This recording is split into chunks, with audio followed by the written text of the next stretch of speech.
Hey everyone, welcome back to identify the parts of speech set 3। इस video में हम समझेंगे कि कैसे सेम वर्ड डिफरेंट सेंटेंसेस में डिफरेंट रोल प्ले करता है। Okay, so listen carefully and understand step by step.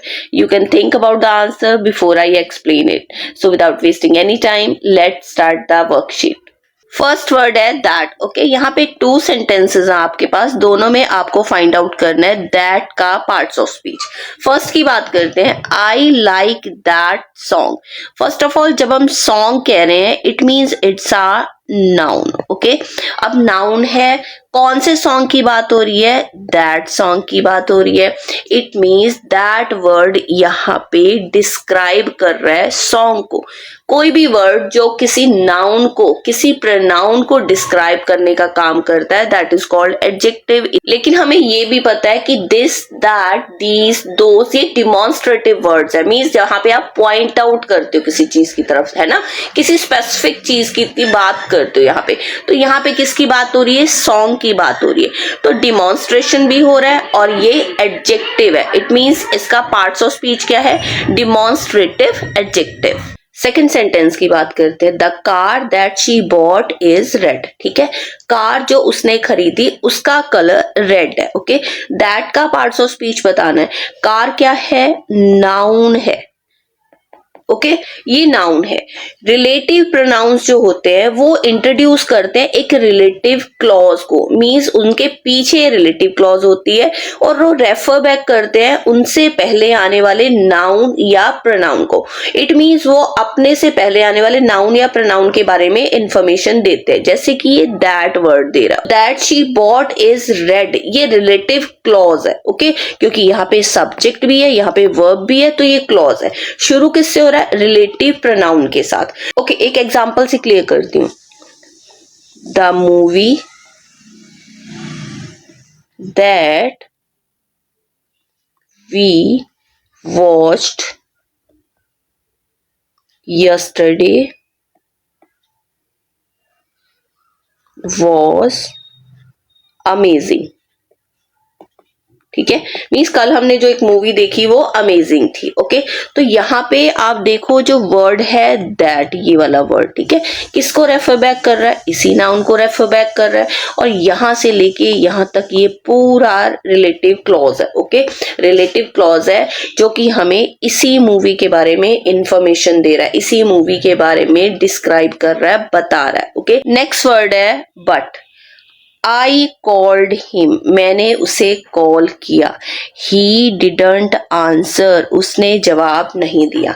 यहाँ पे भी सब्जेक्ट है, यहाँ पे भी वर्ब है, यहाँ पे भी सब्जेक्ट है और यहाँ पे भी वर्ब है। Okay, first of all I called him, मैंने उसे कॉल किया, अपने आप में कंप्लीट सेंस है। इट मीन्स इंडिपेंडेंट क्लॉज है।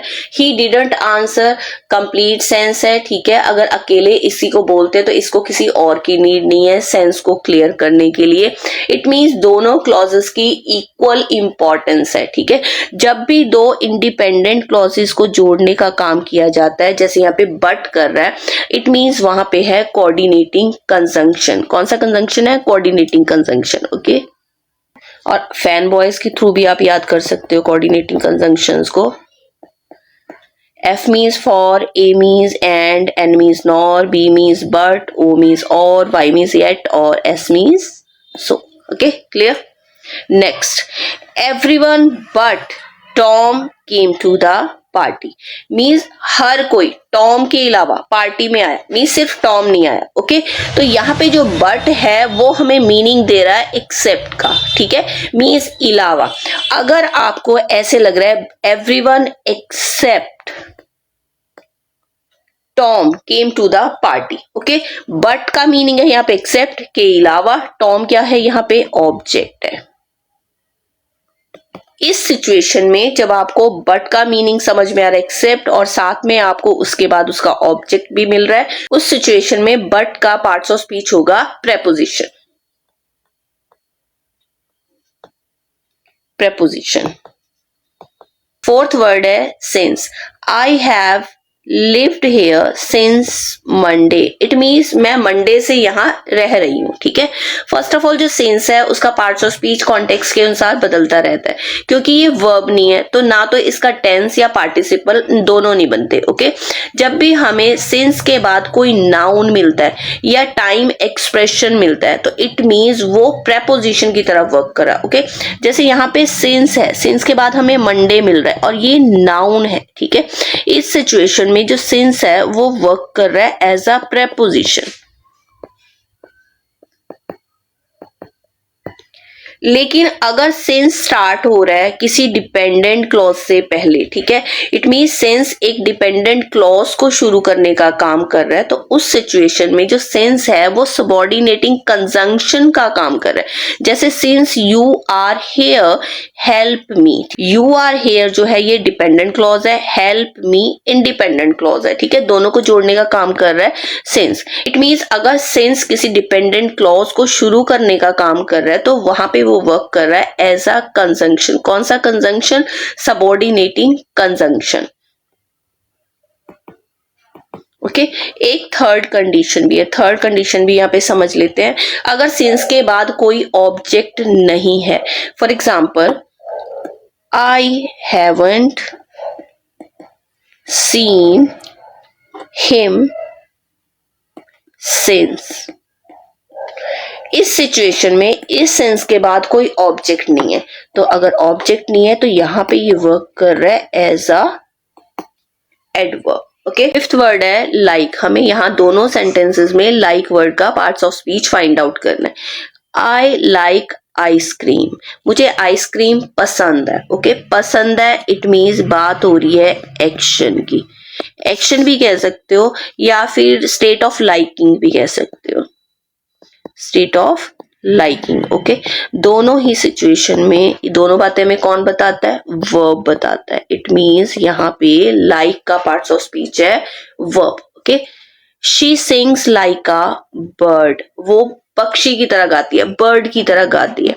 तो सिंगिंग की बात हो रही है, उसकी सिंगिंग कैसी है? बर्ड के सिंगिंग के जैसे, ओके। तो इट मीन्स जो लाइक है वो यहाँ पे किसी प्लेस या टाइम के बारे में नहीं बता रहा, वो कंपेयर कर रहा है। रिसेंटली भी मैंने आपको 2 प्रैक्टिस सेट्स में ये वाली बात बताई है कि प्रपोजिशन हमेशा किसी प्लेस या टाइम के बारे में नहीं बताता, बहुत बार वो कंपेयर करने का काम भी करता है। जैसे यहाँ पर सिंगिंग को बर्ड की सिंगिंग के साथ कंपेयर कर दिया गया, ओके।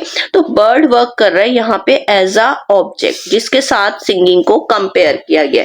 इस सिचुएशन में लाइक का पार्ट्स ऑफ स्पीच है प्रेपोजिशन। नेक्स्ट वर्ड है after, okay. We have to find out the parts of speech of word after. देखो फर्स्ट सेंटेंस है कम आफ्टर डिनर, ओके। जब भी आफ्टर के बाद हमें ऑब्जेक्ट मिलता है, डिनर क्या है? नाउन है, वर्क कर रहा है एज अ ऑब्जेक्ट, ओके। तो इस सिचुएशन में और हमें ये टाइम भी बता रहा है, ओके। तो दोनों ही सिचुएशन में after as a preposition work कर रहा है, तो इसका पार्ट्स ऑफ स्पीच क्या है? प्रेपोजिशन।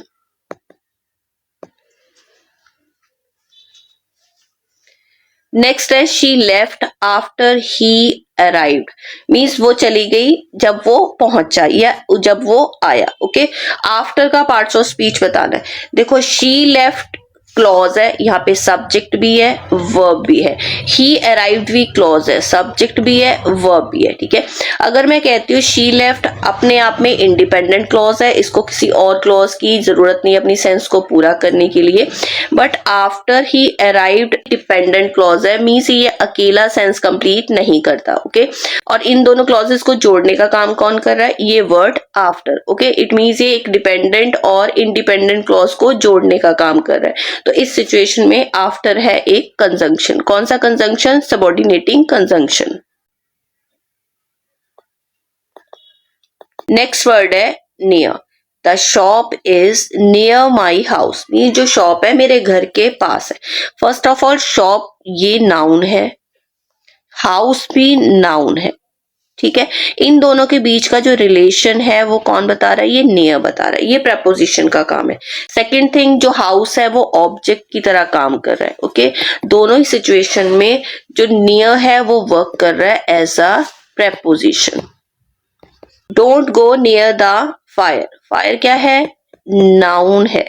इट मीन्स ये जो नियर है इसके बाद हमें एक noun as a object work करता हुआ मिल रहा है, और ये नाउन, ये ऑब्जेक्ट हमें बता रहा है पोजीशन के बारे में या फिर प्लेस के बारे में। तो इस सिचुएशन में ये भी है प्रेपोजिशन।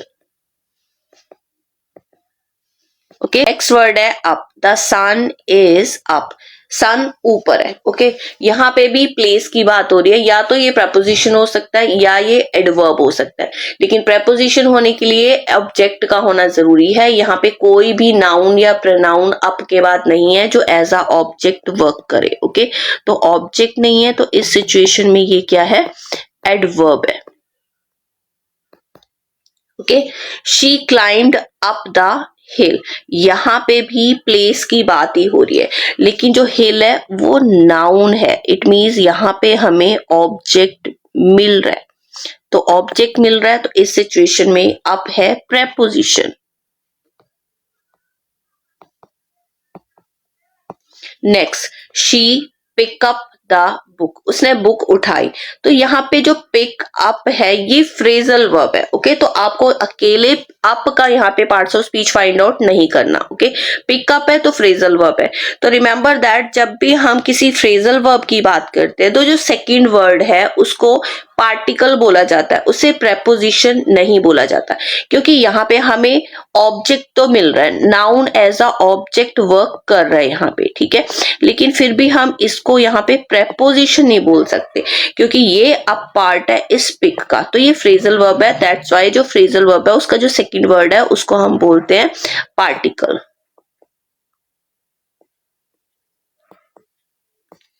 तो ये था हमारा practice set 3 to identify parts of speech. I hope this practice help you understand parts of speech better. Keep practicing regularly, grammar becomes easy with this clarity. Like, share and subscribe for more practice set. See you in the next video. Bye and enjoy your learning.